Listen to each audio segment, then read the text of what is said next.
lekin to'y bo'lib qiz u uyga tushgandan keyin butunlay boshqa sahnalar ko'rina boshlaydi.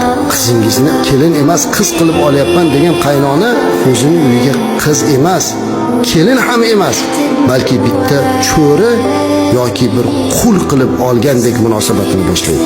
Kelin ular uchun xizmatkor.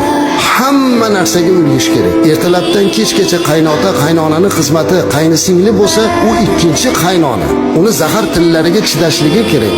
Uni dashnomlarini qabul qilishligi kerak.